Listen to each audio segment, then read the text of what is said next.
विश्वं दर्पणदृश्यमाननगरी तुल्यन्निजान्तर्गतं पश्यन्नात्मनि मायया बहिरिवोद्भूतं यथा निद्रया यस्साक्षात् कुरुते प्रबोधसमये स्वात्मानमेवाद्वयं तस्मै श्रीगुरुमूर्तये नमः इदं श्रीदक्षिणामूर्तये बीजस्यान्तरिवाङ्कुरो जगदिदं प्राङ्निर्विकल्पं पुनः मायाकल्पितदेशकालकलना वैचित्र्यचित्रीकृतं मायावीव विजृम्भयत्यपि महायोगी वयस्वेच्छया तस्मै श्रीगुरुमूर्तये नमः इदं श्रीदक्षिणामूर्तये तस्मै श्रीगुरुमूर्तये नमः इदं श्रीदक्षिणामूर्तये।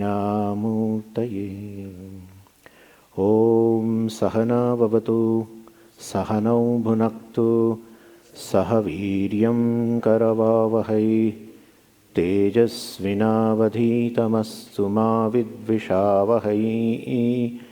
ॐ शान्तिः शान्तिः शान्तिः। सदाशिवसमारम्भां शङ्कराचार्यमध्यमाम् अस्मदाचार्यपर्यन्तां वन्दे गुरुपरम्पराम्।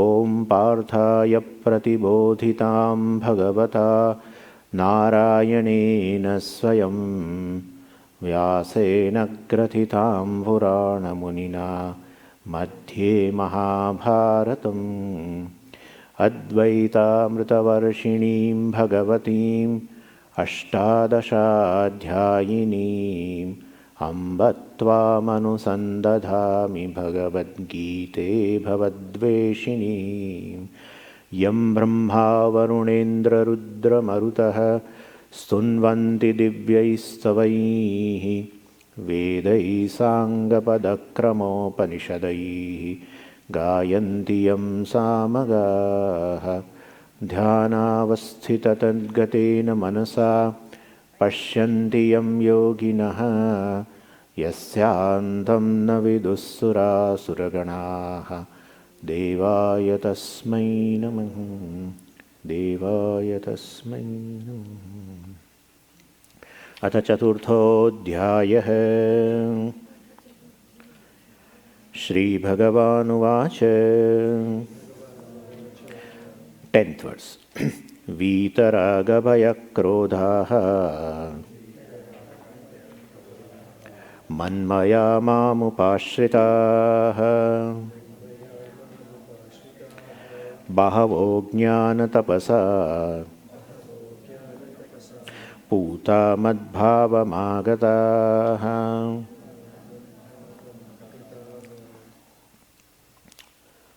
So last time we saw a 4th chapter, some of the topics.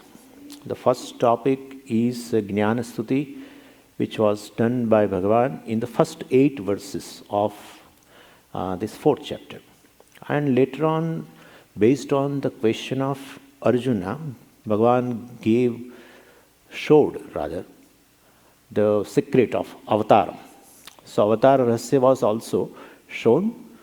And then again Bhagavan has picked up the main thread, that how one can gain the knowledge, how one can gain a moksha, what are the steps involved.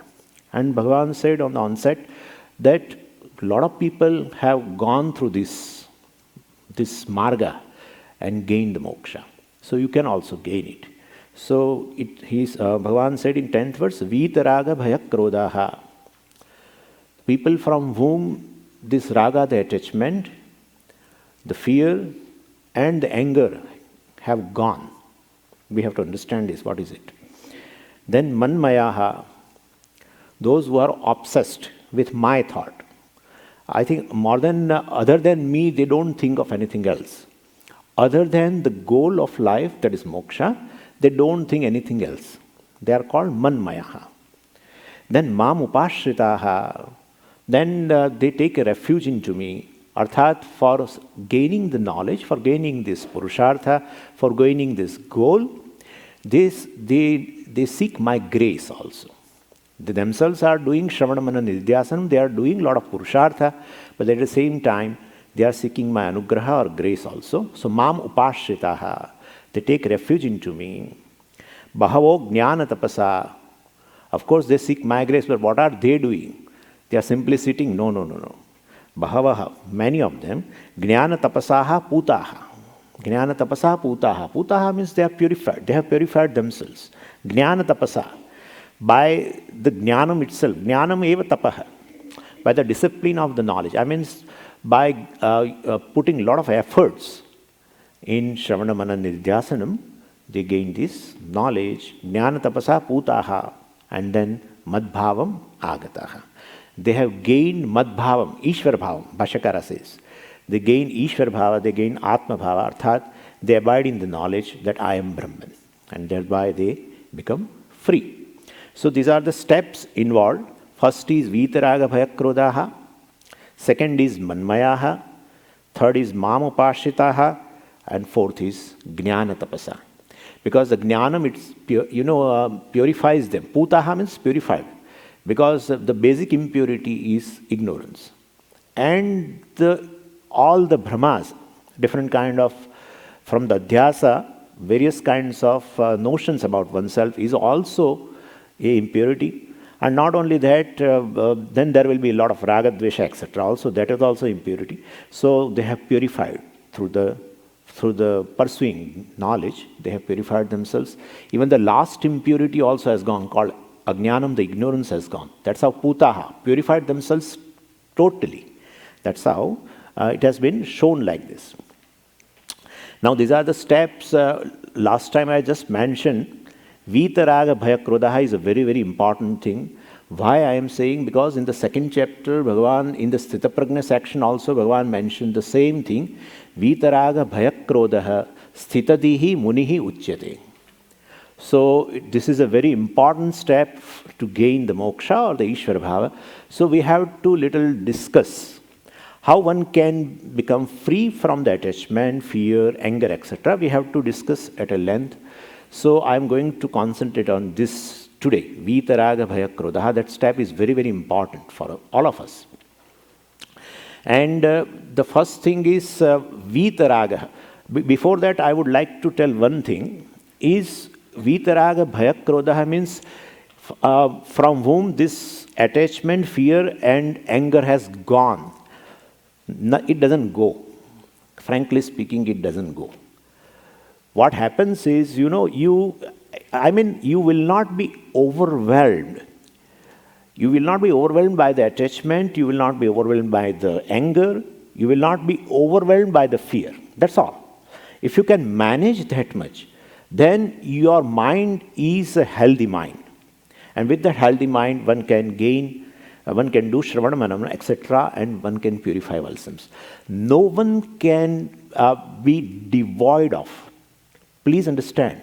No one can be devoid of, including Jnani, free from this desires, etc. Even the Lord has a desire. Everyone has a desire. But if desire becomes overwhelming to me when it is a binding desire. So if you want to free yourself, moksha is your goal, then desire should not bind you. Therefore, one should become free from the binding desire. That's all it is. Vitaragaha means one should be free from the binding desires.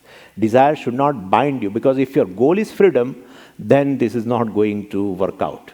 And therefore, the very important thing is, if your mind has no binding desire, it has to be fulfilled in any circumstances. If you feel that kind of insistence, then definitely your mind remains agitated without fulfilling it, and therefore that mind is very agitated, is not available for knowledge, etc.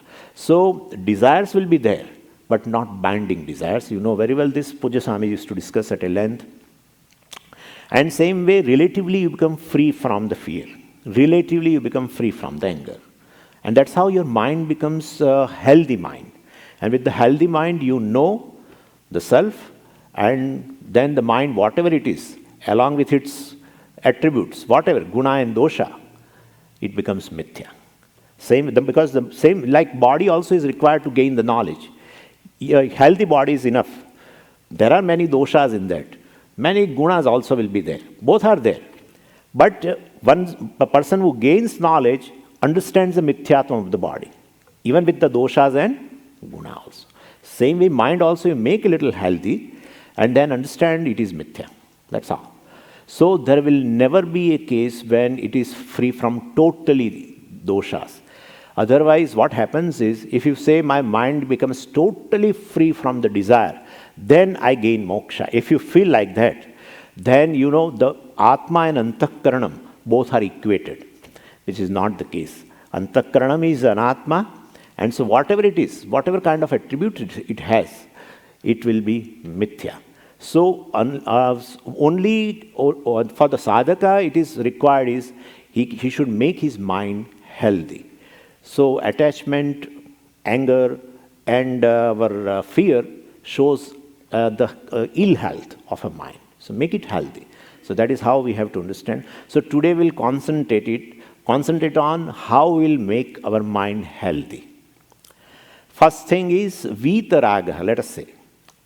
I should be free from attachment, overwhelming attachments, binding desires, etc. How to become free? First thing is, what is attachment? What is raga? Raga is nothing but I experience happiness when I come in contact with the objects. Then towards that object, towards those objects, I have a attachment. Any object, if I look at a source of happiness, then I am attached to that object. So this is called raga. Raga is nothing but the attachment towards object, considering it as a source of happiness. This is raga. How does it arise? First we should know that. Then it's a question of a removal, etc. How does attachment arise? In Vedanta, they give a very beautiful mechanism how it arises. What happens is Atma, along with this ignorance, comes in contact with the mind. Comes in contact with the mind and gets reflected in the mind. And once it gets reflected in the mind, or once it comes in contact with the mind, it appears very small. It appears very limited. Like, I give you example. When sun comes in contact with the water or a mirror and gets reflected, there the sun appears like a coin, right? So sun is very, very big, but it appears very small when it comes in contact with the reflecting medium. Same way here also, mind is just a reflecting medium. When Atma, along with the ignorance, comes in contact with that, then it identifies with the mind, it reflects in the mind, it comes in contact with the mind, and appears limited. Appears limited. And that this limited Atma is called Chidabhasa. You know this kind of terms you might have heard of, or Jivaha. And now he wants to become free from those limitations, from smallness, and so he has to look out. He has to look out in the world. Like the person who is lacking in business will look in the world for getting business. If I lack in wealth, I will look out in the world for wealth. If I lack in fame, I will look out in the world for fame. Same way, when Atma feels limited, insignificance, because of ignorance, his nature is limitless, but due to ignorance, it identifies with the mind or gets reflected in the mind and appears as limited, then or insignificant. So for fulfillment, it wants to contact the objects of the world. And it cannot contact directly. So through the mind, it comes in the indriyas, in the sense organs. And from the sense organs, it comes to the objects. Through senses, it contacts the different objects. So it is beautifully told in Upanishad also, Atma manasa sanyujyate. Then what happens? Manaha indriyaihi Indriyani arthaihi tada vishaya pratyaksham bhavati. Atma manasa sanyujyate. Atma as though get reflected in the mind, and then manaha indriyahi, along with the mind it comes to the senses, and through the senses it contacts various sense objects. And for what? In search of happiness, in order to get fulfillment, because it fills limitation.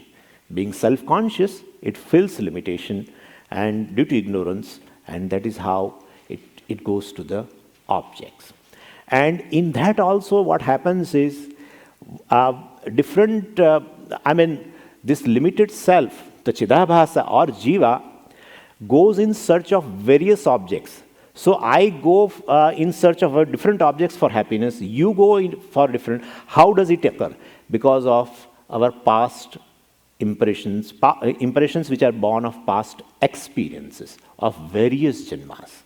And that is how whatever is a source of happiness is not a source of my happiness, right? And that is how, but the thing is, attachment toward object arises in this manner. How does attachment arises? This is the mechanism. Atma, through the ignorance, comes in contact with the mind or gets reflected in the mind, and through the mind, and it fills limitations, and in order to remove the limitations or the smallness, insignificance, feeling lack within, in order to remove it, it contacts objects through the senses, and tada vishaya pratyaksham bhavati. This is how it happens. That's how various jivas have a various various jivas have a various attachments towards different objects in the world. This is the mechanism of how the attachment arises. Now the third question. First I defined attachment. Then I showed you the mechanism of attachment. Now the third thing is how to become free from attachment. To become free from attachment, there are two main things we have to understand. That there is no happiness in the object, and the self, Atma, is a source of happiness. If these two things we understand clearly, attachment towards objects will drop. So this is our proposition, that we have to analyze these two statements, that there is no happiness in the objects, and there is the Atma is the very source of the happiness. These two things we have to understand. Then the question arises, no. If Atma is a source of happiness, I should feel happy all the time. But I don't feel happy, one thing. And if you say that the objects do not have a happiness, they are not the source of happiness, but the experience shows that I always become happy when I contact the various objects. And therefore, it doesn't look proper. What you say doesn't look proper. So we again tell them, of course we are going to analyze it in detail, but we tell them that if the nature of the self is happiness, limitless, but if it is covered with ignorance, then its real nature is covered. Like the nature of a rope is covered due to ignorance of the rope. It is not covered by the snake. It is covered by the ignorance of the rope. Nature of the rope is covered by the ignorance of the rope. And same way, Atma's real nature is limitless, fullness, happiness, but it is covered by the ignorance. And that is how its real nature is not shown. And through the mind, when it comes in contact with the mind, due to adhyasa, etc., it feels the limitations of the Atma, takes itself as a mind, and the attributes of a mind are superimposed upon the self, and so he feels very, very insignificant and limited, and he becomes a seeker. So Jiva is a seeker, we call. And then what are the sought? There are various objects in the world, they are the sought objects, and through the senses, through the mind and through the senses, it contacts various objects. So seeker and sought, that division has arisen now. And when the seeker gets a sought, meets the object, a desire object, then seeker and sought both gets dropped. for a time being. There is just wholeness. There is nothing else. In the moment of joy, there is no lack. You won't feel any kind of a lack. You won't feel any kind of limitations that you must have experienced. So seeker and sought both are resolved. Time being, in moment of joy. And both resolved into just a consciousness, nothing else, because the seeker has arisen out of the self only, and therefore the self only gets reflected in the mind, and therefore seeker resolves into the very self. And the self is Purnam, limitless, so you experience your joy, your happiness, your fullness in that moment of joy through the object. But due to ignorance, you feel that you are not a source of happiness. That is the source of happiness. This is how it occurs. So we have answered both the questions. Atma is a source of happiness. Atma is not a source of happiness, but I don't feel like it is a source of happiness. But due to ignorance, we don't know that Atma is full. And the second thing is, there is object doesn't have any kind of a happiness. Only due to ignorance and projection, we feel the object gives happiness. Yeah, all this through Vedanta, you talk about all this, but we never feel that way. What to do now? So we explain them a little further. These two propositions, we explain them. Because this mechanism, people may not like. Because you say this is your mechanism in the Vedanta, etc., but I don't accept. I say Atma is not a source of happiness and objects have a happiness. You prove it through logic, or you show it in experience that what you say is right. So we will have to go further now. So the second thing is the objects. First we'll take the objects doesn't have happiness. We have to analyze properly. How many types of objects? 5 types of objects. There is a Shabda, Sparsha, Rupa, Rasa and Gandha. Shabda means a sound. Then Rupa means a form. Sparsha, touch. Gandha, smell. And taste, swad. These are 5 types of objects. Objects are thousands, but they have, basically if you divide into main 5 types, these are the things. And each is looked upon as a source of happiness, and that's how we have attachment towards all the 5 types of objects. First thing is Shabda, sound. Is the sound a source of happiness or not? What do you think?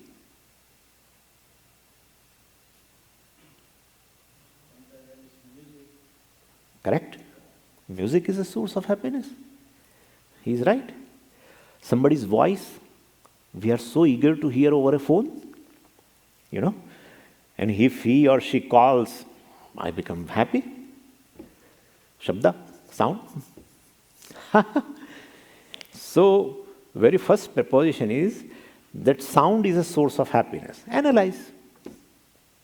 Music is a source of happiness. Let us say, music is a source of happiness. Is it so for the entire family? No. This person wants to listen Indian classical music. And when he starts playing that music, the wife and the child just walks away. What are you playing? Wife also scolds. And this child also. So the music which is a source of happiness for the person is not a source of happiness for the other two. If music really, shares the happiness, it should share happiness with all. Like heat is shared by the fire.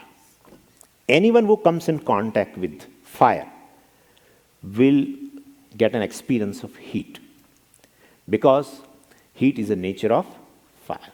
Same way, if particular music has a nature of a happiness, it should give happiness to one and all. But it's not so.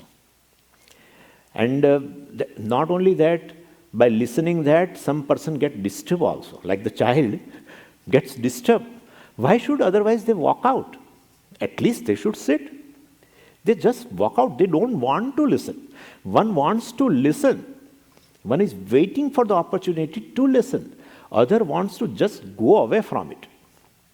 Therefore, it's just a projection by the person to look upon a sound, music, as a source of happiness. Even the voice of a person for whom you are eager to listen and you become happy, in other situation, at other time, can become the source of unhappiness also. So it's just a projection. And then wife comes. She says, no, I don't like all this stuff. Please switch off. I would like to listen my Hindi filmy songs. And she puts, and this person just gets up and leaves.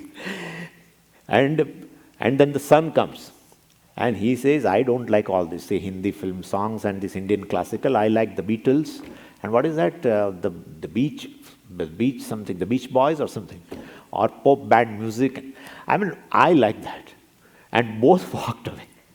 Because he plays in such a manner, and Pujya Swami used to tell you, you have to do the music. You can't sit and listen. You have to do the music. It is not, no music, no sound is a source of happiness. If it is a source of happiness, it should be the source of happiness for one and all, at all time, at all places, being its nature.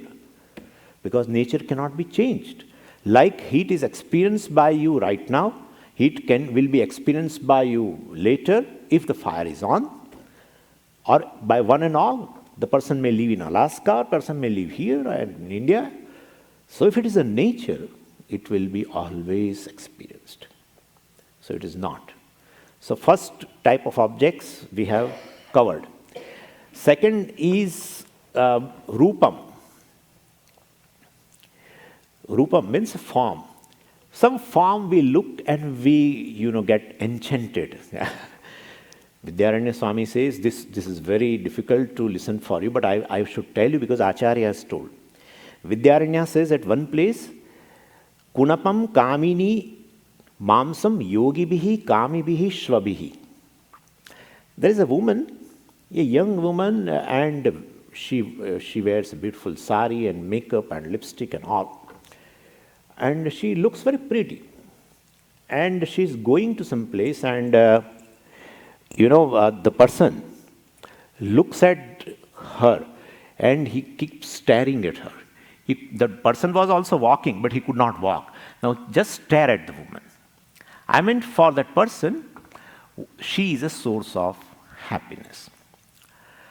And this woman, she walks a little further, and one ascetic was coming from the other side. An ascetic also looked at her. And in his mind, in the mind of ascetic, some analogy appeared. What's the analogy? He said, he thought like that this is a brass vessel. Like in a brass vessel, if you fill the milk, will it get converted to gold? No. So if you fill a milk in the brass vessel, it will remain brass. If you empty it out, still it remains brass. And therefore, the brass vessel will remain as a brass vessel. Same way, this body is also brass vessel. Whether you fill it prana in that, or jiva may be there, still it is a filthy place. As a kunapam means what? A dead body. Dead body. Dead body is a very filthy place. We're having a foul smell. Don't think when we are alive, it is giving fragrance. Okay? Whatever comes out of the body, no one would like it. In terms of seeing, in terms of smell, you can understand this. I don't want to go further into that. So that is what? It remains brass. The dead body is a foul smelling, filthy. Even with the prana filled up with the milk called prana, it remains brass. It remains like a dead body. So the woman who is looked upon as a source of happiness by some person, this ascetic looks it as a filthy place. Is it correct or not? You cannot deny it. You cannot deny it. That's the reality. It's good that it is covered with the skin. Under the packing, everything looks beautiful. All the gifts in Diwali, they look so good unless you open it. Once you open, you realize it, all the dry stuff, dry fruits and everything they have filled up, they are so old. That this is how it is. So that's also reality. One looks upon a form, rupam, as a source of happiness. Other looks it as a this. And the third one also is told. Mamsam shvabihi. There is a pet dog, but very, very dangerous dog. And she was going, and it just came then, she was bitten by dog in the lake. So dog has not seen any makeup, not seen any lipstick. Dog has not seen even what sari she has wear. Dog looks upon the body as a flesh, nothing else. Flesh. So this one object looked differently, is looked differently by the different people. So rupam also is not a source of happiness. We are going ahead. What is our proposition? There is no happiness in the objects. Then the objects we are dividing to 5 categories, and we have seen 2.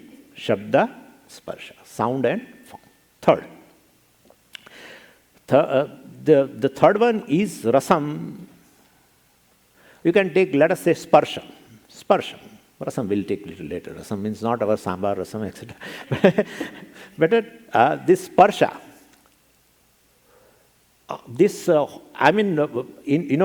what is source of happiness in winter becomes a source of unhappiness in summer. Same thing. The heater is a source of happiness right now. Same heater is a source of unhappiness in summer. Now decide whether heater is called a source of happiness or not. No. Could you follow what I am saying? Like, if somebody gives me a punch in the back, I will start crying. If the same punch is given to a boxer, he feels to give me some more. Really. He feels that he is really giving a little massage kind of thing. So what I am saying is the sparsha also is not a source of happiness. Different kind of touch.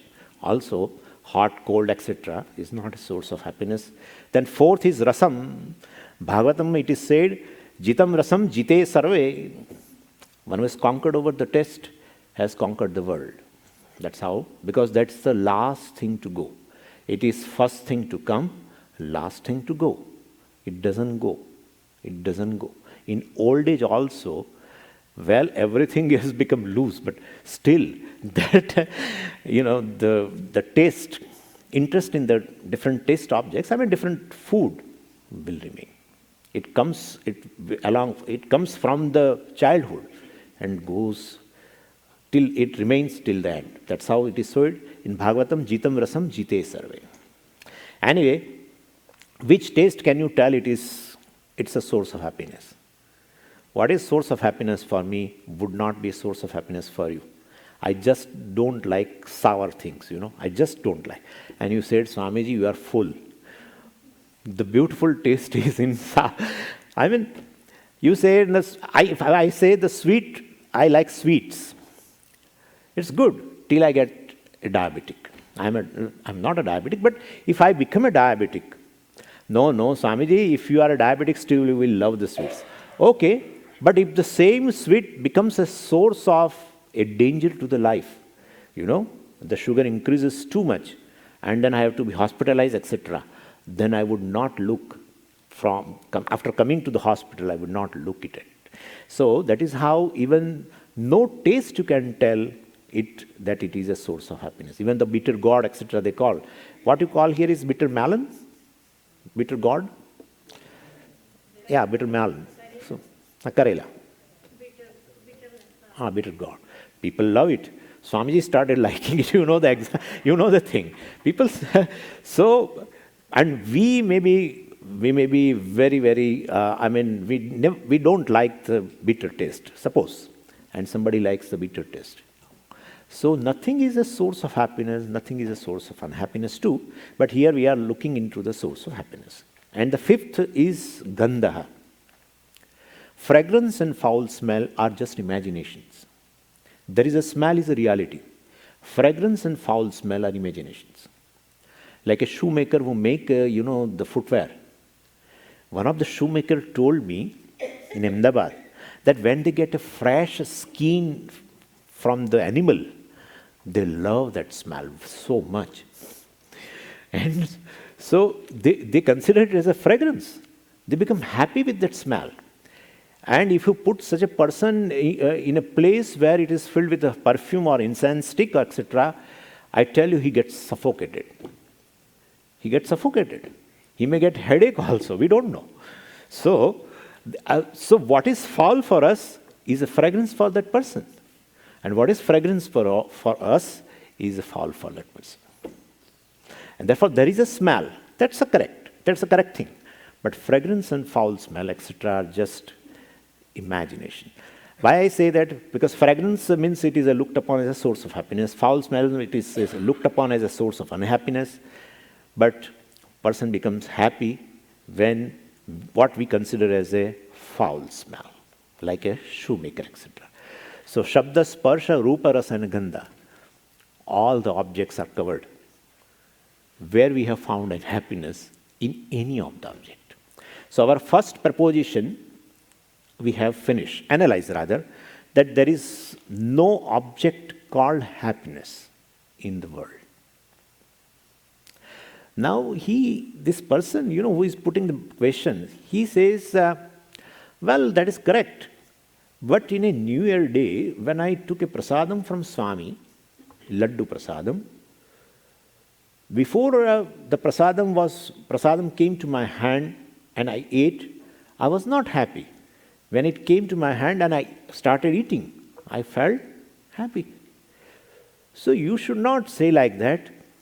Let us put this way. Let your Atma be a source of happiness. We don't care.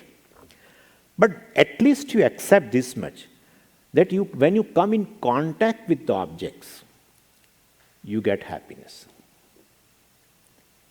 Till you don't get a contact with the objects, you remain unhappy. Desired object, that you can understand very well. Unless a desired object, I contact with the desired object, I remain unhappy, and I contact the object, I become happy. You should accept. O Vedanti, you should accept this much. Then we have to answer, and Kaivalya Upanishad comes to our rescue. Very beautifully said there, Sushupti kale sakale viline tamobhibhutaha sukharupameti. You said that when you come in contact with the objects, then only you feel happy. Then we can put it differently. If there is no contact of objects, there is no happiness. Okay? Yeah, he said that's correct. We say it's reverse. It's reverse. Deep sleep. In deep sleep, your sound, your music, your pop music band or whatever, Beatles is not there. Your sweets, etc. are not there. Your hot touch or even cold touch is not there, by which you become happy. It is not there in deep sleep. Neither any kind of a fragrance is there to make you happy. Then what is left over? Any form is not there in deep sleep. You don't see any form. So totally all the objects are absent. The senses through which you contact the objects are absent. The mind, where you feel the happiness, where you experience the happiness, is absent. Otherwise, what happens? Even if the senses are absent, objects are absent, but if mind still there, it projects various objects and get happiness. Even mind is absent. All the three are absent. And still in deep sleep, you experience happiness. So there is no contact of objects, still you feel or experience the happiness. He said, yes, correct. That's correct. But there is ignorance there. And ignorance is bliss. Therefore, ignorance is bliss. And therefore, ignorance give you happiness. Not Atma, etc. The person who is there sleeping, he is not giving happiness, but the ignorance gives happiness. If ignorance gives happiness, then if I tell you that you are ignorant, you are full, you should be happy. Right? If I tell you are an ignorant person, in fact, you always try to show me that you are no more ignorant, you are no more a full person. So, with ignorance, no one is happy. And if ignorance is happiness, then in waking state, ignorance we are experiencing, it is there. But, so ignorance is not a happiness, only left over in Sushupti. Only two things were there, ignorance and the self. Therefore, the self is a source of happiness. No boundary, no time, no place, no any kind of an object, any kind of a limitation connecting to any object, like in the body, etc. And you feel that you are limitless. You experience your limitlessness in the Sushupti. You don't know it because ignorance is present. You don't know your nature because ignorance is present, but you are limitless. That's a matter of experience in a deep sleep. Right? And therefore, both the prepositions we have covered, that there is no happiness in objects, no, it's not a nature of object, and Atma is the source of happiness. Atma is limitless. Happiness is equal to limitlessness. And therefore, if you think in this manner, then you can become free from the hold of objects. This is called Vitaraga. Vitaraga means the person from whom the attachment towards objects has gone with seeing in this in a background. This is first thing. Now, second thing is fear. Fear also, at such a one can become free from the fear totally when one gains a knowledge of a self. Abhayam pratishtham vindate. That's correct. But here it is shown as a step towards gaining the knowledge. So one can become relatively free from the fear. There are ways of doing it. How to become free from the fear relatively. And in that there are various types of fear. Very primary fear is a fear of a death. Even we can become, as a seeker of this knowledge also, we can become free from the fear of the death relatively.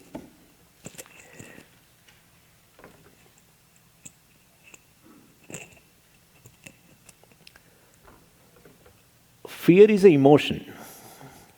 And any emotion is always backed by is some kind of a thought, either a thought or thought pattern. Fear is emotion, and therefore it is preceded by some thought. And that thought is unnoticed by us. We experience the fear in the mind, but the cause of it, a particular thought, remains unnoticed. And that's how, if we want to eliminate fear, or if we want to become free from the fear relatively, we have to catch that thought, which remains unnoticed. What is that thought which creates a fear of death? I will die. That thought. I will die, that thought creates in you the fear of a death. And therefore we have to analyze this thought, I will die. If you analyze it properly, then this particular emotion will not appear, or even if it appears, it will go away. What's the reality of I will die? Why? But Swamiji, one person asked a beautiful question. Why this particular thought, I will die, creates a fear of death? Why? It's a thought. Why should give a fear of death?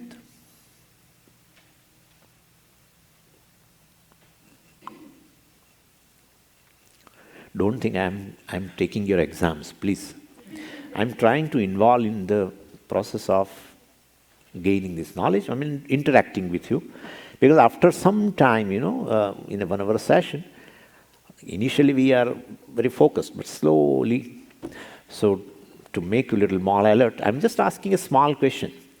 I will die, that is a thought, which creates a fear of death.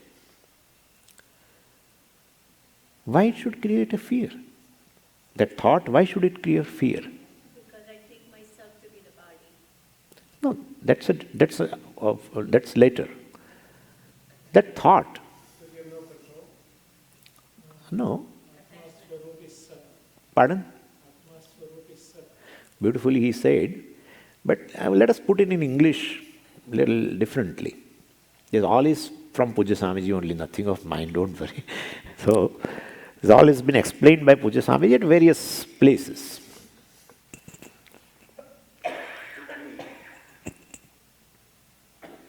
Ignorance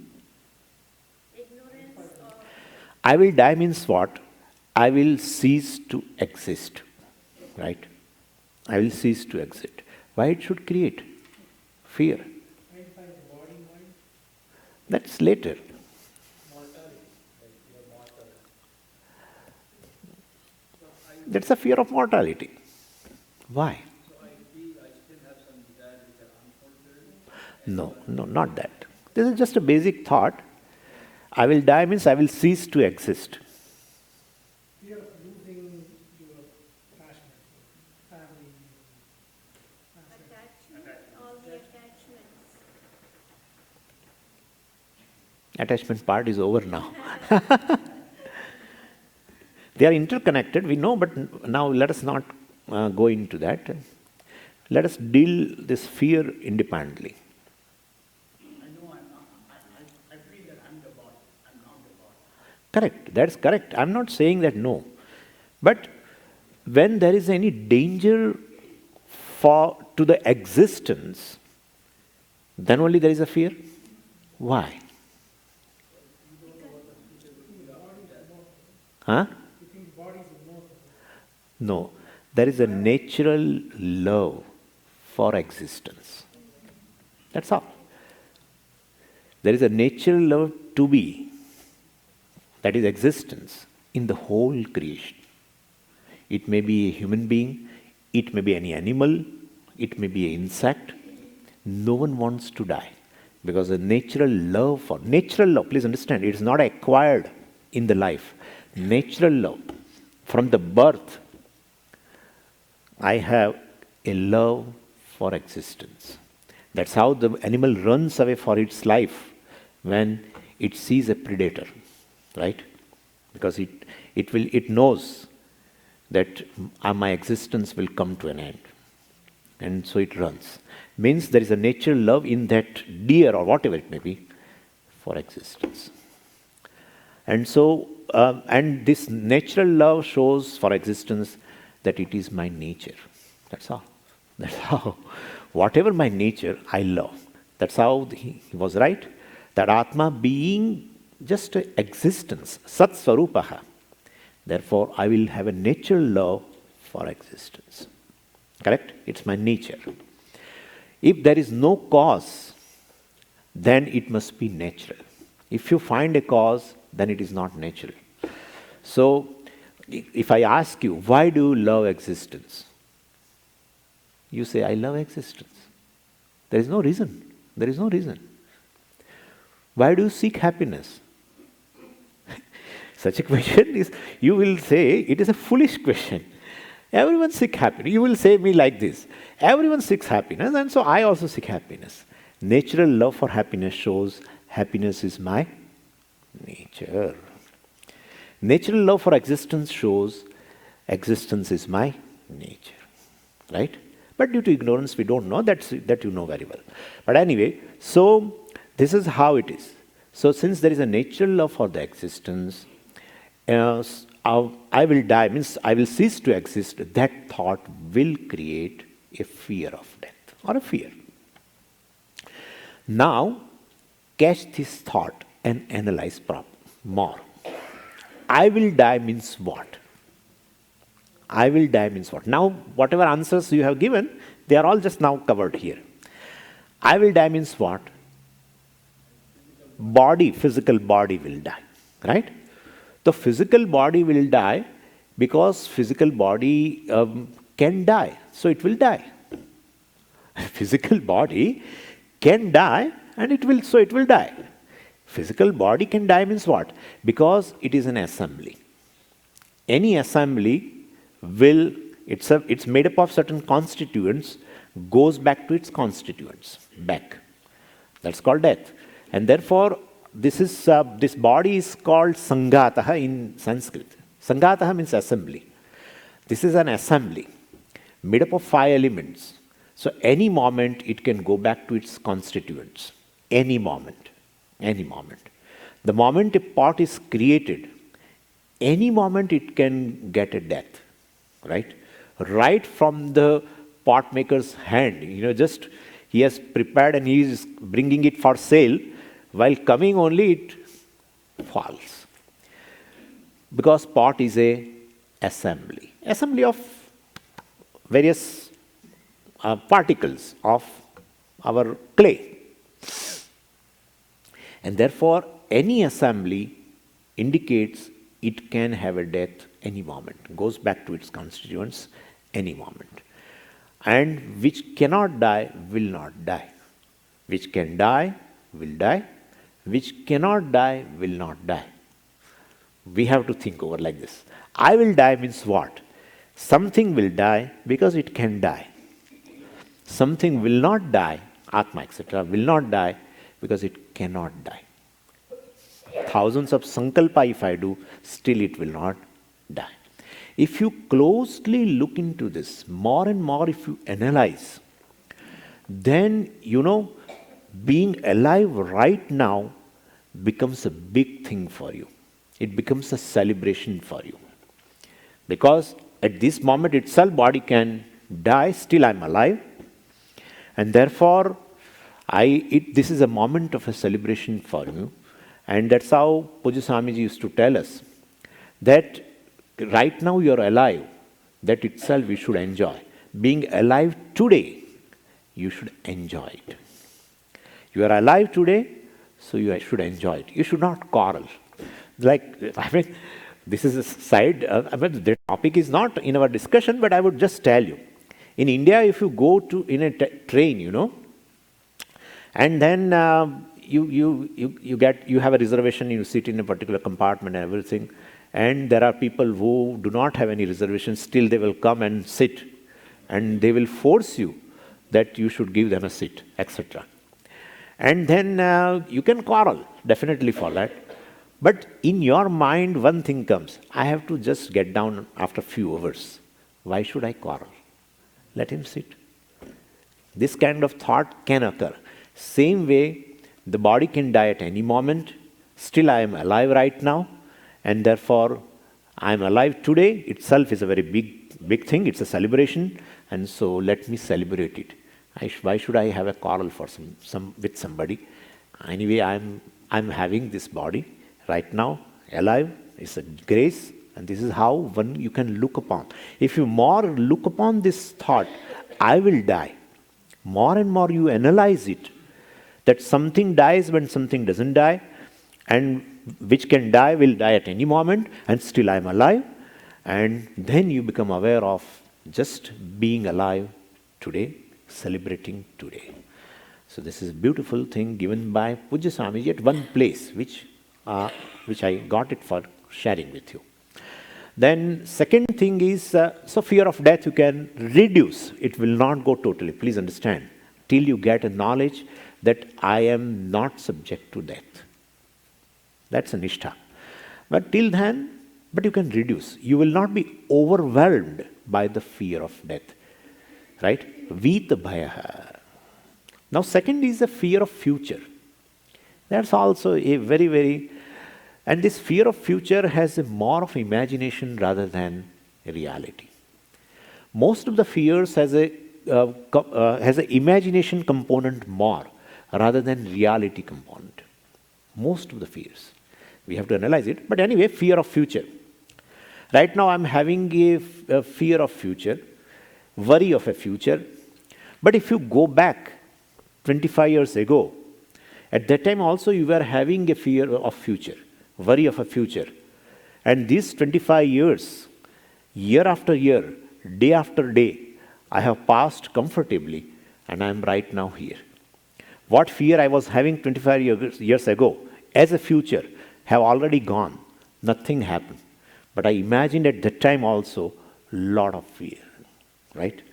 Same way I am having right now a fear of a future. It is a imagination. So again, this thing will help you. We need to understand that, we have to deal with one day at a time. That's the reality. That's the reality. Our life is just one day. We have reached to this present age by not years, but ultimately one day at a time. One day passed, another day, another day, another day, and we are right now at the present age. And day begins, day ends. Next day, we may, get up from the same bed, or we may get up in the heaven. Nobody knows. Nobody knows. I'm not giving you emotional logic. It's a reality. It's a reality. So let's live life means let's live today. Don't worry about too much of future.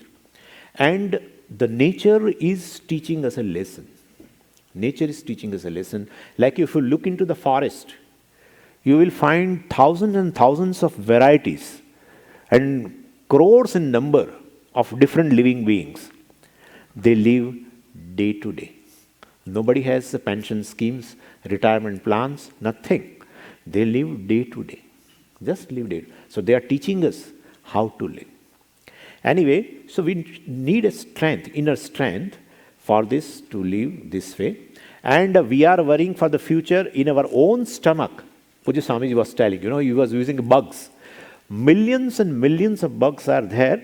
They live day to day. Not only they are living, their generations. Several generations are living. So grandchildren and grandchildren and grandchildren all are living happily in this body, day to day. Correct? Nobody other than the human being has a fear of future in creation. It doesn't mean if they don't have a fear of future, they die. They live their full life. And if third thing Pujya Swamiji told is, that is his own experience also, that if you look into your requirement in a day, you will find you require very less. Very less. Which can be, even Pujya Swamiji was telling, which can be fulfilled even by, just bhiksha itself. I mean, we don't do that, but he was telling our requirement is so less. But we have a worry of a future, thinking that I need so many things and whether I will be able to get those things or not, and like that. So, fear of future can be reduced with this kind of thinking. This is regarding certain things. If we gain, we have a fear. Like if we get unwanted future, like that, if we think and then we have a fear. Gaining death, we have a fear. But there is a fear of loss also. There is a fear of loss. With certain gain, you have a fear. With certain loss also, you have fear. Losing the name. You have not lost the name, but if I do this, I will lose my name. You have a fear. Then losing power. There is not a problem of us. There is a problem of somebody else. If somebody has a power, then he will have a fear of losing the power. Then fear of losing hair. That we will have. That definitely will have. Of course, for me, that fear also has gone now, but everything is fear of losing hair, fear of losing teeth, fear of losing health, fear of losing relationship, fear of losing health. We have not lost, but there is a fear. I will lose a relationship with somebody, X person. These things also are just imagination. At Pujya Swamiji's sutra is, you are bigger than what you lose. You are always bigger then what you lose? Think about it. Even if the hair is lost, you are not gone thoroughly. You as a person are still there, is still there, right? And so what I'm saying is, let us not think that way or have a fear that way. If I lose, what will happen? If I lose, what will happen? Nothing is going to happen. You as a person will remain intact. Nothing is going to happen to you. Then, fourth is a fear of rejection. This is also very much. I'll be rejected. I'll be laughed at. Right? That kind of a fear also would be there. Fear of going to the new environment. Fear of meeting new people. These fears are also very much there. These are all imagination. But please tell us solution. Solution is face that fear. That's the only solution. When the imaginary component is more, we have to face it. The fear of snake will remain wherever you run. If you face it, you will find it is a rope. It is a rope. So all these fears will go only by facing those fears. Otherwise it will not go. If you have a fear of meeting some person, just go to him and say hi. Need not discuss too much. Just say hi. And you will see that fear of meeting a new person just goes away. This is an example I'm giving you. Since the component of imagination is more in the fear, we have to resolve the fear by facing it and destroying that imagination. It may have some reality component. It may have, but not much. So this is how we have dealt with fear. Vitaraga bhayakrodaha. So you will not be overwhelmed by attachment, and you will not be overwhelmed by different kinds of fear. You are becoming more and more fit for gaining the knowledge that you are fearless. If you become relatively free from the fear, you can abide into the knowledge that you are fearless. Abhayam pratishtham vindate. This is how it is. The third thing is anger. We'll have to discuss this after the break. Om Purnamadah Purnamidam Purnat Purnamudachyate Purnasya Purnamadaya Purnamevavashishyate. Om Shanti Shanti Shanti. Harihi Om Shri Gurubhyo Namaha. Harihi Om.